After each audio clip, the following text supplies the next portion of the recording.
ஜாலியா நானும் junior artist, அவனும் ஜூனியர் ஆர்டிஸ்ட் தான். நடிகை சங்கம் நம்பர் தான். அப்படி இருக்கும்போது ஒரு ஆள் என்னை விட ஒரு 5 வயசு 10 வயசு பெரிய ஆளாக இருப்பான்னு நினைக்கிறான். 5 வயசு இருக்கும்னு நினைக்கிறான். அவன் என்ன பண்ணிட்டான், எப்போ பார்த்தாலும் என்ன மாத்திரை வேணும். என்னடா மாத்திரை வேணும், இவன் போய் வாங்காத, என்னென்ன இல்லை என்னால் முடியல, நீங்கள் போய் வாங்கினது போயிட்டு 2 வாட்டி ஒரு வாட்டி வாங்கினேன். அவ்வளோ ஒரு 3 நாள் கழிச்சு மறுபடியும் அவன் மாத்திரான்றான். என்னடா இப்போ தானே போட்டேன், சரி ஆகிட்டு இருக்கும் போலுக்கு மாத்திரைன்ட்டு மறுபடியும் போய் மாத்திரை வாங்கினேன்.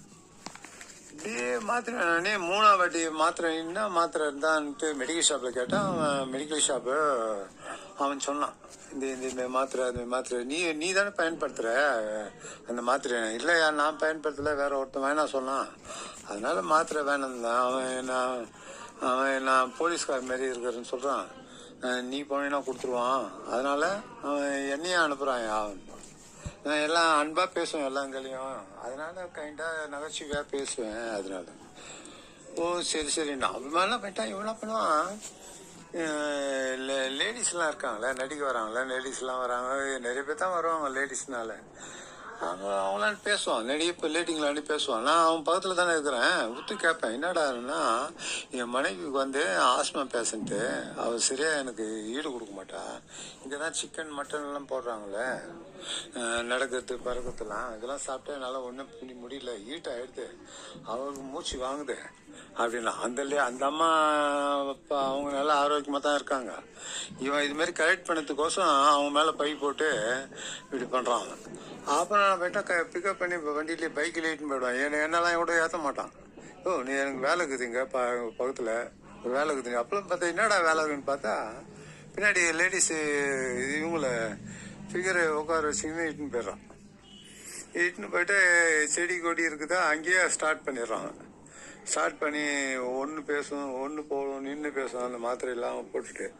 என்னடா வாயில் ஊற்றினா தண்ணி ஊற்றினா ஏதோ போட்டாங்க, நீ என்னன்னு பார்த்தா நான் என்னன்னு கொடுத்தேன் அந்த மாத்திரை தான். சரின்ட்டு யூஸ் பண்ணிட்டு அவன் அப்படியே மறுபடியும் போனோடனே அவன் ஸ்டாக் நிறைய வச்சுக்கிறான் அந்த மாத்திரை. இந்த பையில எடுத்து கீழே வந்துதா, இதை எடுத்து அதில் போட்டு அப்படியே எடுத்துன்னு போனான்.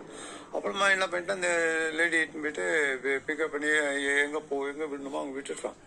இப்படியே இந்தாயா ஒரு வாட்டி இந்த டையெல்லாம் கட்டின்னுக்கிறான், என்னது சேல்ஸ் ரெப்ரஸன்டேட்டிவா யாரோ அவன் டை கட்டினுக்கிறான்யா.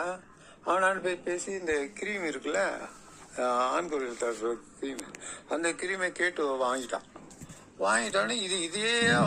இதே வேலை ஏதோ இயற்கைக்கு முரணாக பண்ணா இப்படிதான். ஏதோ மாதத்துக்கு ஒரு வாட்டி வாரத்துக்கு ஒரு வாட்டி யூஸ் பண்ணால் போல இதே வேலையாயிட்டான் போலுக்கு. 365 நாளும் இதே வேலை போலுக்கு அவனுக்கு.